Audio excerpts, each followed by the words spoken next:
Hi everyone, welcome back. So today we are starting with your topic number 3 of GS2 syllabus of Polity and Constitution.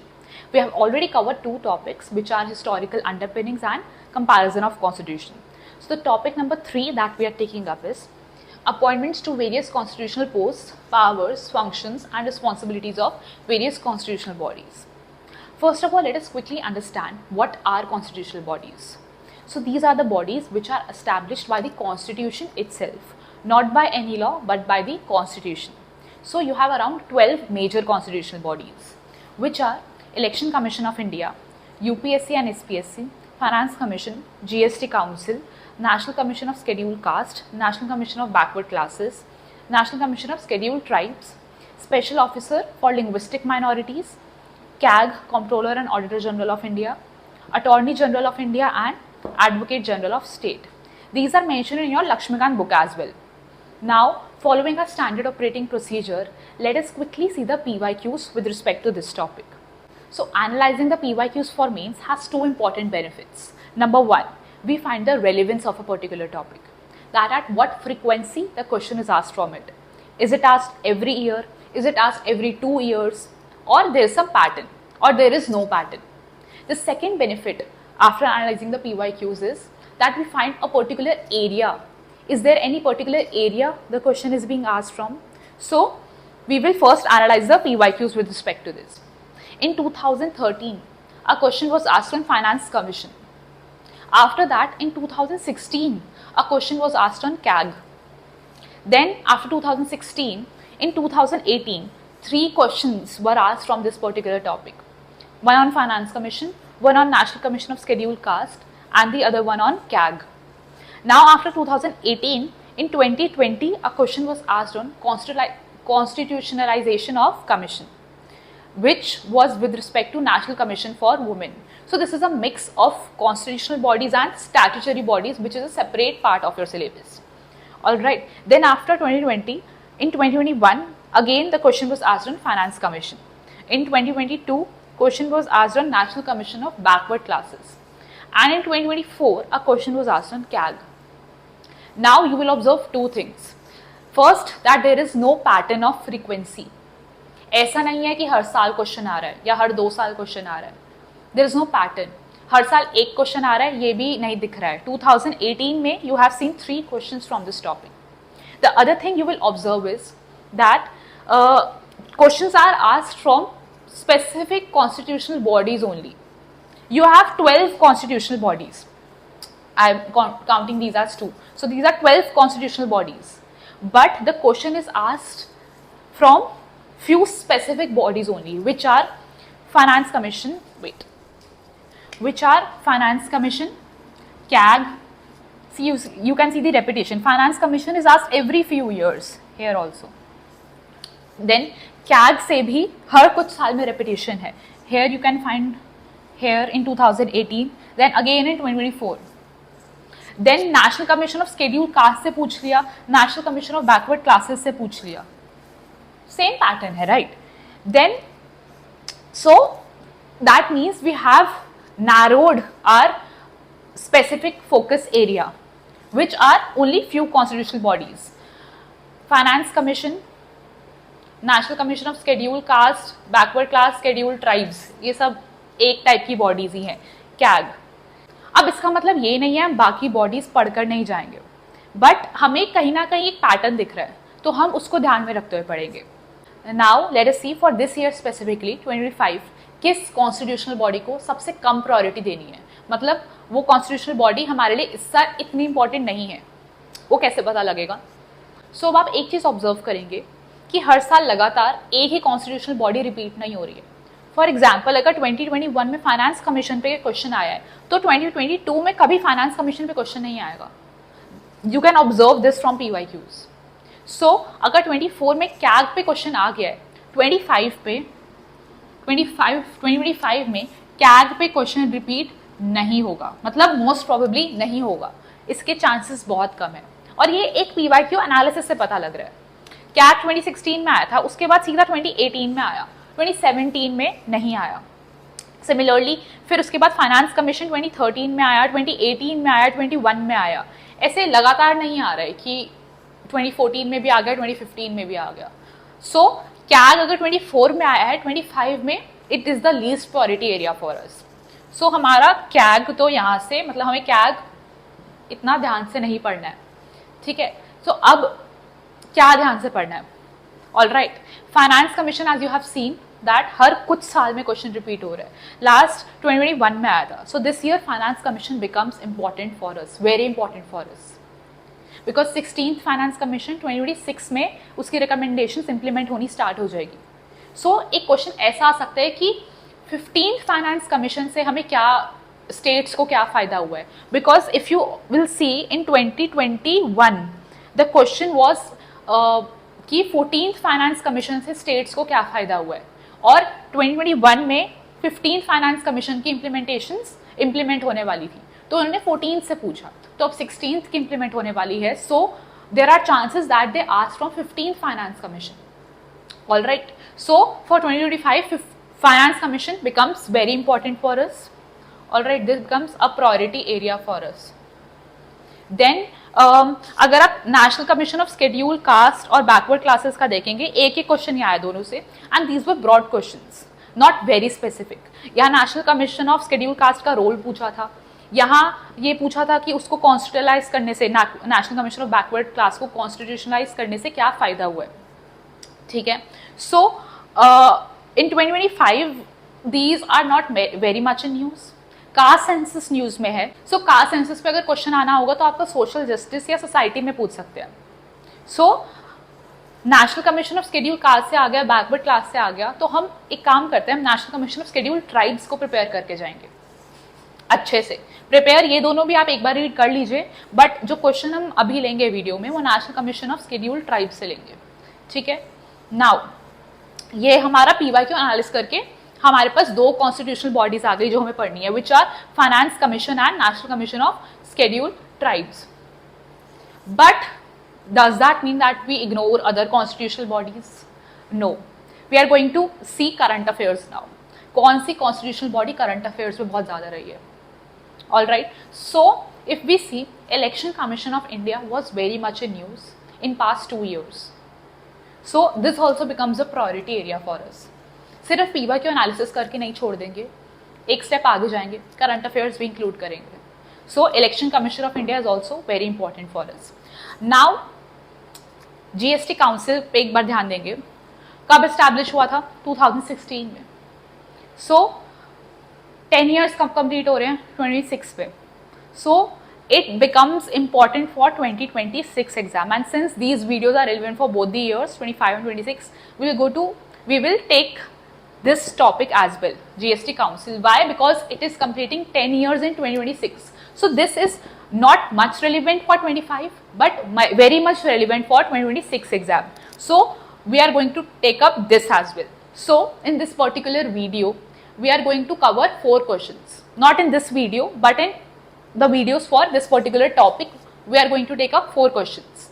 One on Finance Commission, the other one on Election Commission, then on National Commission of Scheduled Tribes, and on GST Council. So 4 constitutional bodies we are going to cover for this particular topic. So the first question that we are taking up is on the Election Commission of India. First of all, why is this important? This was in news because of the 2023 Act, which was related to the appointment of Chief Election Commissioner and other election commissioners. Then time to time questions are raised on the independence of Election Commission of India. Recently in the Delhi elections also, this was in news. So overall, this is an important topic. Now let us see the question. It says, discuss the significance of the Election Commission of India's autonomy in sustaining democratic process. What reforms can further strengthen its independence? Question समझते हैं. हमें discuss करना है. So the directive word here is discuss. What we have to discuss? The significance of Election Commission of India's autonomy in sustaining democratic process. मतलब क्या significance, क्या importance है election of commission of India की autonomy की, उनकी independence की. किसके लिए? डेमोक्रेटिक प्रोसेस को सस्टेन करने के लिए, इंडिया की डेमोक्रेसी को इंटैक्ट रखने के लिए इलेक्शन कमीशन ऑफ इंडिया की ऑटोनॉमी की क्या सिग्निफिकेंस है. Simple, straight forward. Now, when the directive word is discussed, you need to simply give arguments for what is written in front of it. You have to justify it and explain it. That's it. सीधा इस directive word में कुछ छुपा नहीं है. It's very straightforward. Then the second part of the question says what reforms can further strengthen its independence. So पहले हमने एक उस चीज़ की सिग्निफिकेंस पूछी है कि इलेक्शन कमीशन ऑफ इंडिया की ऑटोनॉमी की क्या सिग्निफिकेंस है. उसके बाद हम उसमें रिफॉर्म्स पूछ रहे हैं कि क्या रिफॉर्म्स उसको और स्ट्रेंथन कर सकते हैं. मतलब इसकी इम्प्लिसिट डिमांड क्या हो गई. इम्प्लिसिट मतलब जो अंदर छुपी हुई है.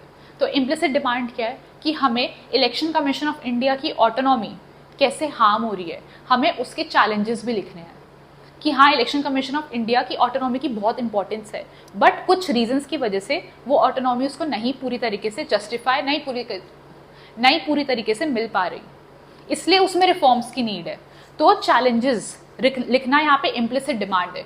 आपको क्वेश्चन में कहीं नहीं पूछा कि आपको इलेक्शन कमीशन ऑफ इंडिया की ऑटोनॉमी पे क्या नुकसान हो रहा है, उसको कैसे ऑटोनॉमी उससे छीन रही है, वो सब नहीं पूछा है क्वेश्चन में. बट हमें कैसे पता लगा कि हाँ हमें वो भी मेंशन करना है, क्योंकि हमसे रिफॉर्म्स पूछे हैं, मतलब कुछ तो गड़बड़ है तभी रिफॉर्म चाहिए. So we have to also write the challenges, we have to also write the problems that election commission of India is facing. Alright, now let us see the introduction. Introduction में हम लोग current affair oriented रखेंगे इस topic पे. Why? Because this was very much in news and we know कि किस particular area की वजह से न्यूज में था.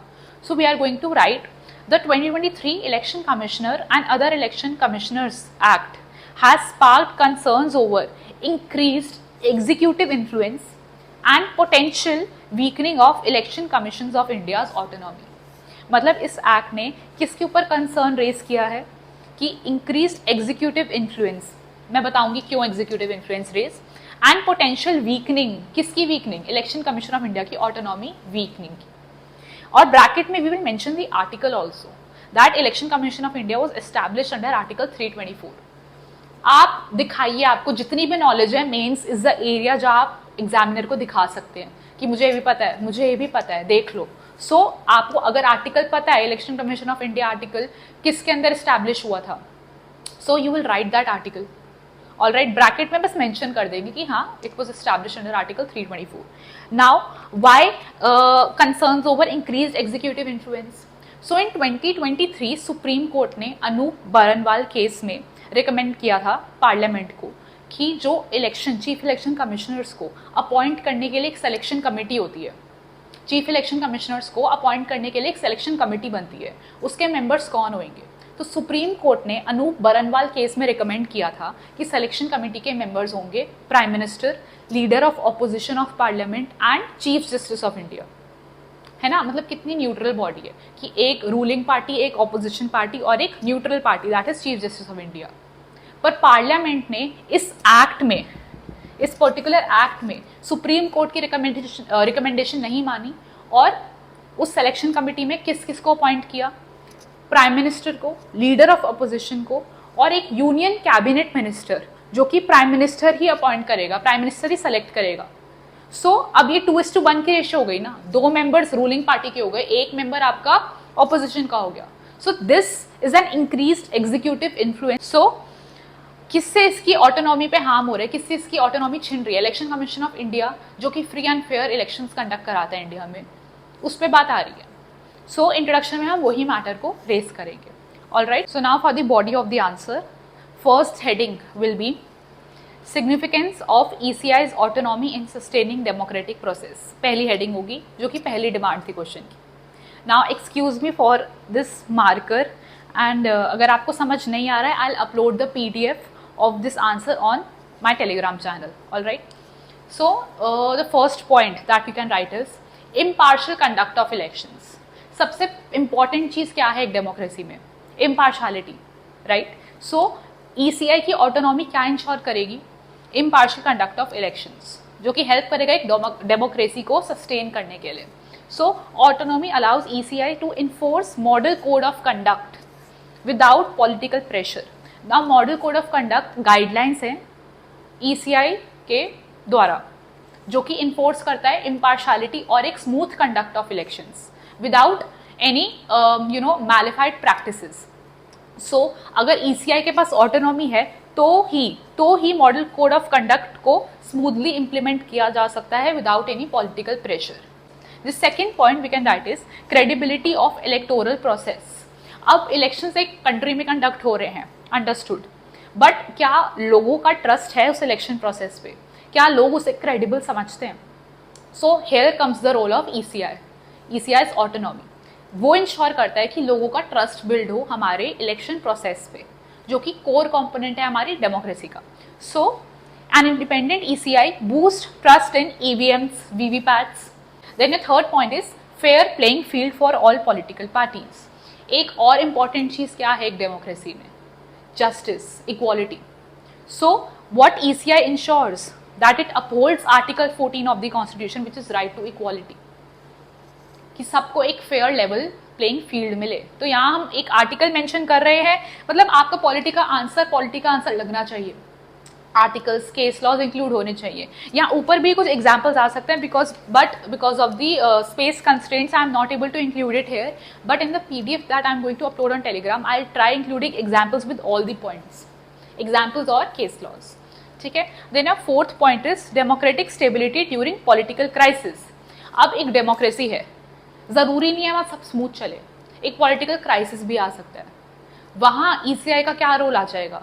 वहाँ वो एंटर करके इंश्योर करेगा डेमोक्रेटिक स्टेबिलिटी बनी रहे. कैसे? Timely and unbiased scheduling of elections, जैसे हम रिसेंटली बहुत सारी स्टेट्स में देख सकते हैं. So that will come in our example. Alright, so this will be the first demand of our question. Now the second part of your answer will be challenges to autonomy. Now since ये एक implicit demand है, एक छुपी हुई demand है, explicitly नहीं mention question में, so it is not necessary हम इसको प्रॉपर पॉइंट फॉर्मेट में लिखें. So what we can do is we can draw a flow chart types. Alright, so challenges to autonomy एक ट्रायंगल में बनाएंगे, हर 3 उसमें उनके चैलेंजेस लिख देंगे. So the first challenge would be politicized appointments as we have discussed the 2023 Act. All right. Then second you can write is Constitution has not barred retiring election commissioners for further appointments in the government. As you know, जो retired election commissioner होते हैं, जो हमारे एक ex CGI थे, got a seat in Rajya Sabha. So what does this mean? कि यहाँ political influence है. So that is another challenge to its autonomy.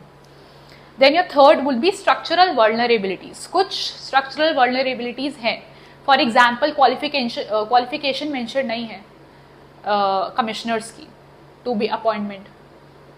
All right. So these are certain challenges to the autonomy of Election Commission of India. Now the third part of your answer would be reforms which are needed to strengthen ECI's autonomy. Red marker से may be आपको कम visibility हो, but I will upload the PDFs again on YouTube, on Telegram channel. Alright, so the first point is wider appointment panel. So appointment selection committee जो appoint करती है chief election commissioners और other election commissioners को, उसको expand किया जाए. कौन कौन इंक्लूड होने चाहिए उसमें? Prime minister, chief justice of India, leader of opposition and 2 independent experts. अभी मैं नहीं कह रही हूँ, ये आप नहीं कहोगे, ये हम किसी और जो एक एस्टैब्लिश्ड एस्टीम्ड पर्सनालिटी है उनकी रिकमेंडेशन डालेंगे, which is who is S.Y. Qureshi. Who is S.Y. Qureshi? He is the former Chief Justice of India. So इनकी सजेशन है ये, हम अपनी सजेशन को किसी स्ट्रॉन्ग पर्सनालिटी से बैक कराएंगे. सो wider the appointment panel on the recommendation of S.Y. Qureshi. The second would be statutory backing. So give legal status to MCC. We know that Model Code of Conduct has no statutory backing. So उसको वो दी जाए. और full EVM और VVPAT audits हो. अभी क्या होता है ना कि कुछ selected EVM और VVPAT का audit होता है, सारे नहीं VVPAT audit किए जाते हैं. कुछ selected एक criteria होता है, उसको follow किया जाता है. पर हम क्या recommend कर रहे हैं कि उन सब का audit हो. Then थर्ड क्या है? Independent secretariat. So setup a permanent ECI secretariat with direct recruitment powers. इससे क्या होगा? डिपेंडेंसी रिड्यूस हो जाएगी हमारी एग्जीक्यूटिव पे अपॉइंट करने की election commissioners. Then fourth is equal protection to all election commissioners. So अभी क्या होता है, जो चीफ इलेक्शन कमिश्नर है और जो दूसरे इलेक्शन कमिश्नर्स है, दोनों की पावर्स थोड़ी अलग है. पावर्स इन द सेंस उन दोनों का removal process is different. So we are saying that extend Supreme Court like removal safeguards to all commissioners to ensure institutional parity. Supreme court जजेस में सबकी रिमूवल, जो रिमूवल प्रोसेस है वो same होता है ऑल दी सुप्रीम कोर्ट जजेस का. ये नहीं है कि चीफ जस्टिस का अलग है और बाकी सबका अलग है. सो वो चीज़ यहाँ पे भी इंश्योर की जाए. So the conclusion of your answer will be recent initiatives like C-Vigil app and expanded VVPAT audits reflect ECI's evolving commitment to transparency. मतलब एक पॉजिटिव, हमें ये भी बता देना है, इतना नेगेटिव में नहीं जाना है, हमें थोड़ा सा एक पॉजिटिव भी इंड्यूस कर दे रहा है कि हाँ, election commission of India constantly reforms ला रहा है. सी विजिल ऐप एक्सपैंड किया है कुछ हद तक वीवीपैट ऑडिट्स को, हम वो भी इंफॉर्मेशन देंगे. Then continuous reforms in this direction must be enforce to ensure its autonomy. Simple, कि इसी तरह हमें रिफॉर्म्स करते रहने पड़ेंगे. सो कंक्लूजन को डिप्रेसिंग नहीं बनाना है, नेगेटिव नहीं बनाना है. We have to be optimistic and positive. That shows this quality to our examiner. So we will write certain initiatives in this direction and we will say that continuous reforms need to be implemented.